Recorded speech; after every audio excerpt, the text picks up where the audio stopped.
Amazing. Hi, Luke. My name's Kristen. I'm with Swagger Magazine. How's it going? You doing, Kristen? Everything is magical. It's going. Oh my gosh. Well, first of all, I have to say congratulations on your role in The Scare because you are absolutely incredible. I don't know if you've seen it, but you're amazing. Thank you. I've seen the trailers. Well, you're in for a treat. Now, I wanted to ask you what initially drew you to this project and to the character that is Edmund. Well, my manager called me and said there's a part floating around, and I know you can do it. It's you. It screams you. And then when he sent it to me, I saw that it was part of the anthology Them.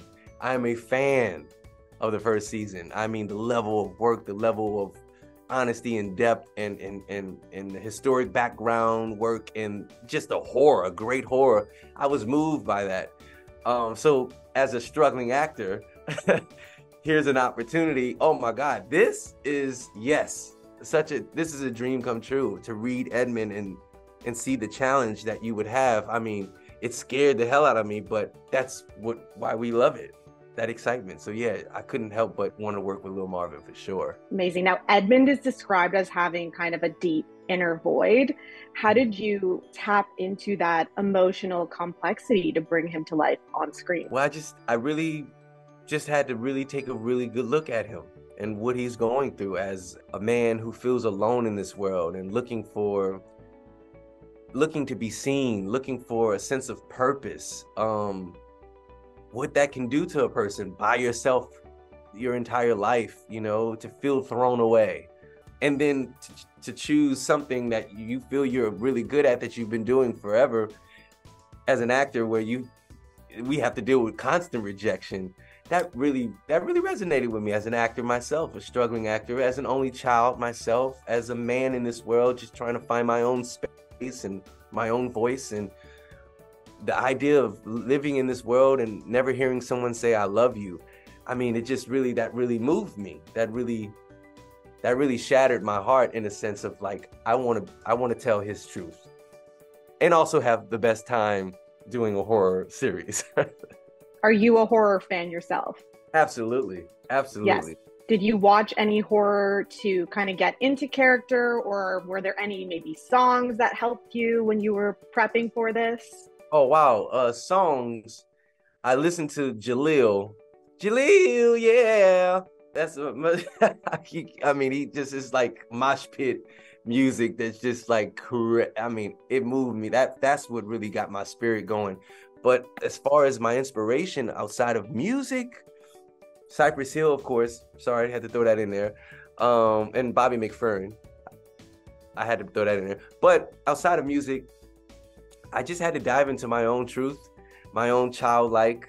I remember everything from my childhood. So and Little Marvin, and we were just going back and forth, and it was on the page. So we just had fun just throwing all these ideas. I'm a child of the 90s, so I remember everything. So just pouring into it, the truth. That's where I pulled from. I was actually going to ask you what it was like kind of stepping back into, the 1990s, Los Angeles. You said you grew up in that era. How did it feel to kind of, pretend to be right there in that moment? I mean, the nostalgia of it all. I mean, because when walking on those sets, it was just, you didn't have to imagine. It was just, whoa, this is the 90s, right? And it was just really, really the clothing, to get my hair cut a certain way. I mean, then to tap into the music of that era. It was everything. It was very nostalgic to play an older man in the 90s when I was basically a baby. So incredible era too. I'm a yes. 90s baby myself, so Yeah. I love it. Was there a particular scene, maybe without giving spoilers, that was difficult for you to film? Because you scared me a few times. I'm not gonna lie. Yeah, all of them.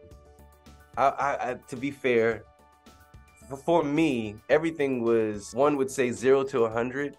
As soon as I stepped on set, every day was 100. I mean, I would come home and my mom, at the time I was house searching in the midst of filming, my mom would say, "Oh my God, you would have thought you were laying pavement. How tired you are." I mean, I had to just pour every ounce of me into this. So yeah, I scared myself a lot for the entire 4 months, but I was in a safe space. Lil Marvin created a very, very safe space for us to really dive deep and find the truth and get the goosebumps. You're also a Grammy nominated musician. You're incredible. I don't think there's anything you can't do. Is it challenging, the difference between performing or, writing music versus getting into character? Are there similarities there? There's some similarities because the truth is the truth. You must tell the truth. But as a singer, I'm telling my own personal truth, right? I am, as far as a performer, as an actor, I'm giving life to something that someone else has created, and trying to make sure I am grounded as a real human being, right? And just telling their truth.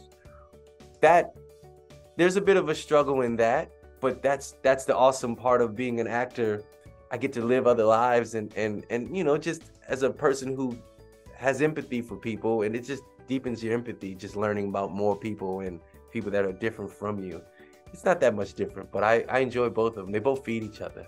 I'm personally dying to watch the last 3 episodes. I've binge watched all 5. Yes. I cannot wait to see what happens, because there seems to be like a supernatural element or something that we don't know about. Is there anything you can tease us with without giving anything away? Wow. It gets creepier and creepier. From what I remember filming and the script, it just kept going crazier and crazier. Anything that I can tease? Oh, wow. It will definitely make you want to watch season 1 if you hadn't watched season 1. You can watch this without watching season 1. It's a beautiful anthology that way, but it's gonna make you want to watch season 1. Okay, I love it. I love it. Now, the series also, tackles, it's of course a horror, but there's also real life, issues at hand, racial injustices. Yes. How does it feel for you to be able to, also include that in the series and be a part of that? I'm grateful to be a vessel. I'm grateful to be an actor and be able to do the things that I love and just have fun and get paid to have fun in arts and crafts, but also to do something that's grounded in reality and in a sense gives it a sense of entertainment. But when it's off, it makes you also say, thinking about our society as a whole, when we think about holding space for people that are not like us, families telling the truth of their history, and love in general, having more empathy for each other. Us as a whole, as human beings in this world, I think I really love projects that really give you that sense of realism, also fantasy, right? But also makes you think even deeper. And I'm excited to see where this goes and who it inspires and what they make of it. Completely. Yeah. There were so many times in the episode that I would be like, oh my gosh, I really felt that, aside from obviously the horror element. So Yes. I think people are going to absolutely love it and resonate with it. The last question that I have for you is, can you tell me your favorite horror film? 7. Okay. 7 for sure. That is out of control. That was out of control, and that's also why I love this.